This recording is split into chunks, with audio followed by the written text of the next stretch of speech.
Είναι και προηγουμένως ήταν στο barcode στα προϊόντα. Μας έχουν πει λοιπόν κάποιοι ότι σε αυτές τις κάρτες μέσα ή στο barcode κτλ. Υπάρχει το αριθμός 666 και μας έχουν προειδοποιήσει ότι εάν ως χριστιανοί, ως εκκλησία αυτό το αποδεχθούμε και πούμε ότι είναι με αυτόν τον τρόπο από εδώ και πέρα θα ζούμε χρησιμοποιώντας αυτές τις κάρτες και τον αριθμό 666, αυτό θα είναι ένας τέτοιος συμβιβασμός στην πίστη μας, από τον οποίο προσπαθεί η Αποκάλυψη και ο Λόγος του να μας αποτρέψει. Τι θα είχατε να πείτε? Το πρώτο που θα είχα να πω είναι ότι αν ψάξουμε μέσα σε αυτό το δωμάτιο, είμαι σίγουρος ότι θα βρούμε κάτι που παραπέμπει στο 666 και άρα θα μπορούμε να υποθέσουμε ότι και αυτό είναι του Αντιχρίστου και τα λοιπά και τα λοιπά. Δηλαδή, όταν κάποιος πάει γυρεύοντας, βρίσκει. Είναι εντυπωσιακό αυτό το πράγμα. Βρίσκει αυτό, βρίσκει εκείνη, βρίσκει το άλλο. Εγώ θυμάμαι όταν ήμουν φοιτητής πριν χρόνια στην Αθήνα, τότε φοιτητής, είχαν βγει κάτι κάρτες απεριορίστων διαδρομών των αστικών συγκοινωνιών της Αθήνας, που κάποιος γραφίστας τέλος πάντων είχε την επινόηση να βάλει έναν κόμβο που ήταν 3 δρόμοι. Ναι. Και, ναι, και έκανε έναν κύκλο. Και αυτό, αν το έβλεπες λοιπόν με έναν τρόπο, ήταν το 666, αν ήταν 3 εξάρια μαζί. Και τότε είχε γίνει τεράστιος δώρος, είναι η κάρτα του Αντιχρίστου, με την πάρετε κτλ. Τώρα, βέβαια, πρέπει να πω ότι όταν λες τέτοιου είδους πράγματα, όταν με άλλα λόγια παντρεύεσαι την επικαιρότητα, είσαι πολύ δημοφιλής. Και είναι για όλους μας πολύ ελκυστικό να πούμε αυτό είναι εκείνο και προσέξτε και όλα αυτά. Αλλά όποιος παντρεύεται την επικαιρότητα γρήγορα μένει χήρος. Έτσι, γιατί ξεπερνιέται από την ιστορία, ξεπερνιέται από τα γεγονότα. Τελικά αυτή η κάρτα δεν σηματοδοτούσε τον ερχομό του Αντιχρίστου, ούτε τίποτα από όλα αυτά. Τέλος πάντων ήρθε και πέρασε, ξεχάστηκε, πάει και αυτό. Θυμάστε ίσως για τα 10 κέρατα που είχε γίνει ολόκληρος δώρος για τα 10 κέρατα της... ναι, πάει και αυτό, τελείωσε. Κανένας λοιπόν, κανείς πρέπει να είναι πολύ προσεκτικός, θα έλεγα, εξ αρχής, πριν μπούμε στην ουσία, πολύ προσεκτικός, πρέπει αυτό είναι απαραίτητα εκείνο. Και γι' αυτό μην το κάνετε, μην το πάρετε, πρέπει κανένας να είναι λίγο πιο συγκρατημένος και πιο ψύχρεμος. Πιο ψύχρεμος. Ώστε να μπορεί να αναλύσει τα πράγματα αλλιώς. Τώρα, δεν είμαι επιστήμονας για να ξέρω πώς λειτουργεί το barcode. Μου προκαλεί απορία αν μέσα εκεί πέρα υπάρχει το 666. Και βέβαια μου προκαλεί απορία. Αν μου έλεγε σε μένα φτιάξω το αλλιώς, θα το έφτιαξα. Ήταν το 358 και όχι το 666. Σίγουρα είναι κάτι που μου προκαλεί απορία. Απ' την άλλη πλευρά, είναι αυτό για το οποίο μιλάει εδώ πέρα η Αποκάλυψη. Ναι, αυτό είναι το ζήτημα. Εκείνο είναι το ερώτημα. Ναι, εκείνο είναι το ερώτημα, ναι. Ή είναι μόνο αυτό.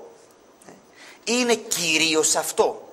Ναι. Ή είμαι συνεπής όταν όλη την ώρα μιλάω για αυτό, αλλά δεν νοιάζομαι για κάποια άλλα πράγματα. Για παράδειγμα, είπατε προηγουμένως για το 666, το οποίο θα είναι χαραγμένο στο χέρι ή στο μέτωπο.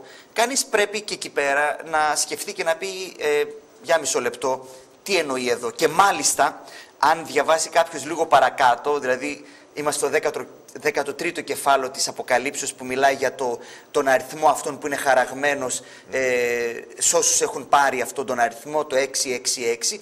Στο επόμενο κεφάλαιο, στο κεφάλαιο 14, αμέσως μετά, στο πρώτο εδάφιο, αμέσως μετά, μιλά για αυτούς τους 144.000, να ένας άλλος αριθμός και άλλη συζήτηση, ναι. Άλλη συζήτηση, πολλαπλάσιο του 12 είναι το μόνο που λέω προς στιγμή, μην μπούμε παραπάνω, που έχουν, λέει, το όνομα του αρνίου και το όνομα του πατρός αυτού γεγραμμένο επί των μετώπων αυτού. Να λοιπόν, στην μία έχουμε χαραγμένο έναν αριθμό, που είναι ο αριθμός του θηρίου, του ανθρώπου, και έχουμε από την άλλη πλευρά κάποιους άλλους, στους οποίους είναι χαραγμένο στο μέτωπο ένα όνομα. Τώρα, ερχόμαστε και λέμε μήπως... για να είμαστε... το χαράγμα του θηρίου, αλλά δεν ανασχολούμαστε καθόλου. Τι είναι το άλλο, δηλαδή για να είμαστε συνεπείς, δεν πρέπει αυτά τα δύο να τα δούμε μαζί, την εικόνα του χαράγματος και στην μία και στην άλλη, σε τι αναφέρεται. Και εκεί ξανά τι είπαμε, ένα βιβλίο για να έχει νόημα σε εμάς πρέπει να έχει νόημα για τους αναγνώστες του πρώτου αιώνα, οι οποίοι είναι εξοικειωμένοι με κάποιες έννοιες που εμείς πρέπει να τις βρούμε. το να χαράσεις έναν αριθμό ή ένα όνομα στο χέρι ή στο μέτωπο κάποιου ήταν μια πρακτική που ήταν πολύ διαδομένη εκείνη την εποχή και αφορούσε τους δούλους. Ήτανε τώρα στην εποχή μας, βλέπει κανένας έξω στα λιβάδια στις αγελάδες που τις βάζουν εδώ ένα σκουλαρίκι με έναν αριθμό και κάποια γράμματα. Δυστυχώς εκείνη την εποχή τραγικό ήταν αυτό το πράγμα. Κάπως έτσι βλέπαν τους δούλους και βάζανε πάνω σε αυτό το νούμερο, τον αριθμό ή το όνομα για να δηλώνει αυτό το αριθμό. Ο αριθμός τι? Ιδιοκτησία. Τι νοσείσαι, σε ποιον ανήκεις. Αυτό είναι το ζητούμενο. Με άλλα λόγια. Οι μεν είναι δούλοι του υψίστου, του Θεού του υψίστου. Ακριβώς. Και οι άλλοι είναι δούλοι του αντιχρίστου. Αυτούς ο οποίος έρχεται να καμωθεί πως είναι ο Χριστός, αλλά τελικά δεν είναι ποτέ. Δεν είναι ο Θεός. Το ερώτημα λοιπόν που και αυτό έχει σχέση με την κάρτα. Εδώ ξέρω, θα δούμε στην κάρτα, αλλά νομίζω ότι επιμένω να συζητάμε άλλα πράγματα, γιατί αυτό αναδεικνύει το πρόβλημά μας. Το πρόβλημά μας ότι όλοι λέμε να πάρω την κάρτα ή να μην την πάρω τελικά. Μα το ερώτημα είναι πολύ βαθύτερο. Το ερώτημα είναι πρέπει να ρωτηθείς αυτόν εδώ πέρα τον κόσμο, τι νοσείσαι. Μάλιστα. Έτσι.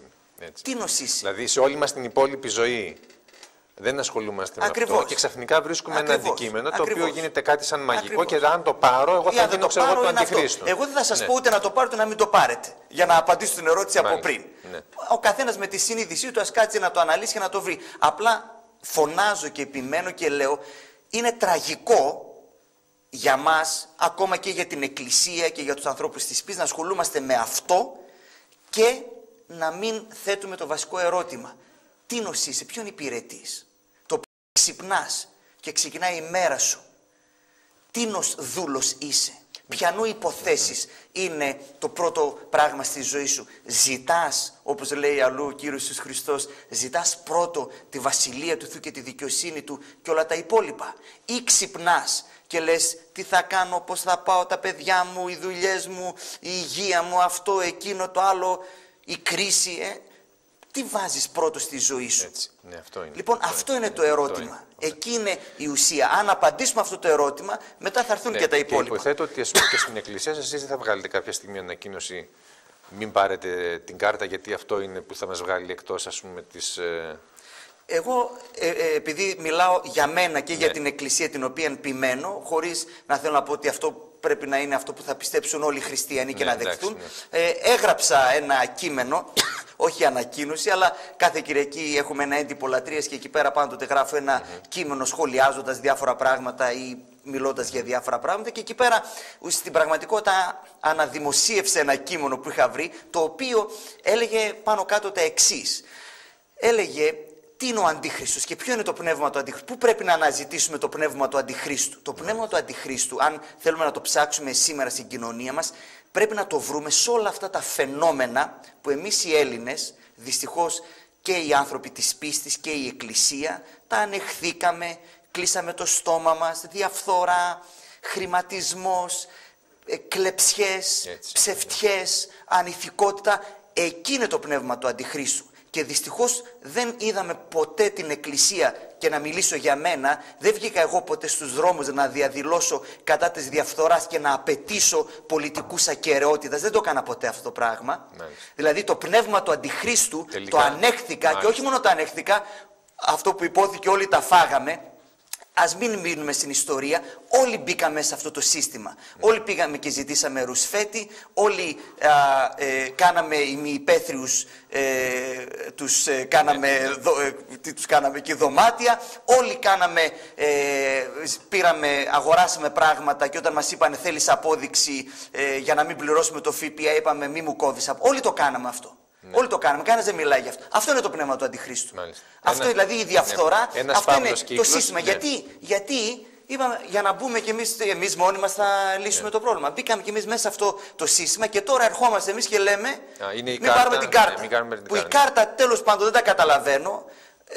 Ξανά λέω, μακάρι δεν ξέρω αυτά τα μπαρκότα, να μην ήταν το 666 εκεί, δεν τα ξέρω ακριβώς τι είναι, αλλά αυτή η κάρτα τουλάχιστον πάει να αντιμετωπίσει το πρόβλημα της διαφθοράς κατά κάποιο τρόπο. Μάλιστα. Δηλαδή είναι ένας πλήρης αποπροσανατολισμός. Εδώ είναι ότι η ερμηνεία που ακούμε πολλές φορές τελικά δεν είναι αθώα, είναι επίσης από προσανατολιστική. Ακριβώς. Δηλαδή... Ο πλανών, ο Σατανάς εδώ, ναι. ο διάβολος περιγράφεται ως ο πλανών την οικουμένη μες στην Αποκάλυψη. Ναι, ναι. Και λέω τι ωραίο κόλπα το σκεφτείς, δεν είναι? Ας αφήσουμε τους άλλους λαούς, όπως το είπατε πολύ λίγο, θέλω να το επαναλάβω. Δηλαδή, εμείς ζούμε σε μια ολόκληρη κοινωνία που είναι φαύλος κύκλος από την κορφή ως τα νύχια, από τους ηγέτες μέχρι και τον τελευταίο πολίτη. Πάντοτε υπάρχουν οι εξαιρέσεις. Και σίγουρα σε διαφορετικό μέτρο, αλλήμον δεν τα εξισώνουμε όλα. Ναι, έτσι δεν τα ισοπεδώνουμε. Υπάρχουν διαφορετικές ευθύνες σε διαφορετικές θέσεις, αλλά ζούμε έναν φαύλο κύκλο. Όλοι μας ανεχόμαστε, δηλαδή είναι αδιανόητα πράγματα σε άλλους τομείς. Εδώ δεν τηρούνται νόμοι. Δεν υπάρχει έννοια του δικαίου, δεν υπάρχει έννοια της ηθικής. Φοβάσαι να μιλήσει για την ακόμα ηθική. Και το 1000 που είπαμε πριν στον νόμο για μας τους Έλληνες, το βλέπουμε και εκείνο συμβολικό. Ακόμα και οι νόμοι δεν τηρούνται. Και ξαφνικά μας φταίνουν, ας πούμε, κάποια έτσι, πώς να πούμε, από εδώ και από εκεί κάποιες φλασιές να τις ονομάζω, ξέρω εγώ, ξαφνικά παθαίνουμε κάτι, ξέρω εγώ, και λέμε ανακαλύπτουμε εδώ τον διάβολο εκεί, ενώ ζούμε μέσα σε μια κατάσταση συμβιβασμού σε πάρα πολλούς τομείς, συμβιβασμούς της συνείδησής μας. Για άλλους λαούς είναι εντελώς απαράδεκτα πράγματα. Και είναι εντελώς απροσανατολιστικό τελικά αυτό. Ναι, είναι ύψιστη πλάνη, άρα αν κάποιος θέλει να ψάξει να βρει τον Αντίχριστο, εγώ θα έλεγα, θα τολμούσα να πω, ίσως το καλύτερο, το πιο πετυχημένο κόλπο του είναι να μας κάνει να ασχολούμαστε, να θεωρούμε ως πρωτεύοντα τα δευτερεύοντα και ως δευτερεύοντα, τριτεύοντα και χειρότερα τα πρωτεύοντα. Αυτό είναι το καλύτερο τρίκ του Αντιχρίστου.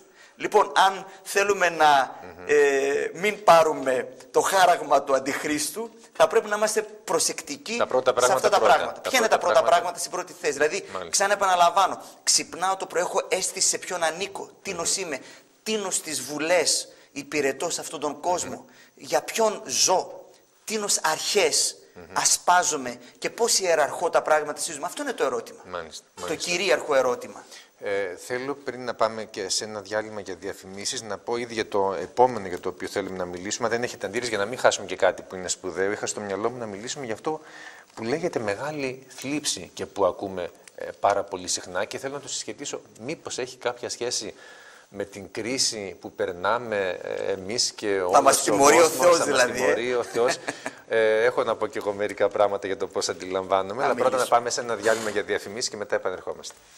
Επιστρέφουμε και πάλι στο στούντιο για να συνεχίσουμε τη συζήτησή μας για το θέμα της Αποκάλυψης. Ήδη μιλήσαμε διεξοδικά για το 666 και πώς μπορούμε να το αντιληφθούμε μέσα από μια θεολογική συστηματική ερμηνεία και για όλη τη συζήτηση για το ποιος είναι ο Αντίχριστος, τι είναι αυτό που το ονομάζουμε πνεύμα του Αντιχρίστου. Μιλήσαμε για το ότι μάλλον πρέπει, κύριε Κανταρτζή, να δούμε στο συμβιβασμό μας το πνεύμα του Αντιχρίστου παρά να αποπροσανατολιζόμαστε με κάποια συνθήματα από εδώ, η κάρτα ή το barcode. Αν μου επιτρέπετε πριν να αλλάξουμε και θέμα, για να μείνω λιγάκι σε αυτό, λέγοντας μια ακόμη σκέψη,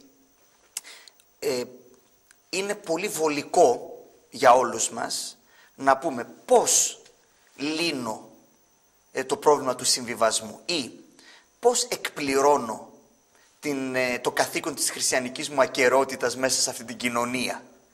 Να πω, δεν παίρνω την κάρτα. Πάρα πολύ απλό. Βέβαια, με συμφέρει κιόλας. Είναι και βολικό, γιατί ξανά μπορώ να κάνω ό,τι ατασταλίες έκανα πριν με το θέμα των αποδείξεων και άλλους συμβιβασμούς. Τώρα, εδώ υπάρχει η εξής σκέψη. Πηγαίνεις στο γιατρό και σου λέει ο γιατρός έχεις πολύ σοβαρό πρόβλημα με το στομάχι σου, το οποίο φυσικά σου καταλάβει, πονάει το στομάχι σου, έχεις καούρες, δεν μπορείς να κοιμηθείς, έχεις προβλήματα και σου λέει έχεις σοβαρό πρόβλημα.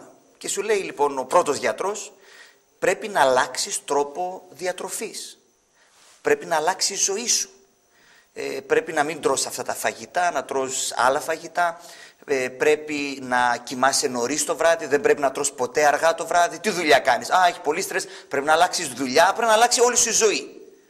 Πηγαίνεις λοιπόν σε έναν άλλο γιατρό μετά, γιατί προφανώς αυτό σου φάνηκε βαρύ. Και σου λέει ο άλλος, κοίταξε κάτι, φάε ό,τι τρως, κανένα πρόβλημα, απλά 3 φορές την μέρα θα παίρνεις αυτό το χάπι. Ναι. Θα επιλέξουμε τον δεύτερο. Φυσικά. Ναι, είναι ο πιο εύκολος. Έτσι δεν είναι? Έτσι, ναι. Και πάντοτε σε όλα τα πράγματα της ζωής είναι πολύ πιο εύκολο να πω, να εστιάσω σε κάτι, κάρτα ή μη κάρτα, το χάπι, κάντε αυτό, μην το κάνεις κτλ. Το έκανα, αλλά αυτό τι κάνει τελικά?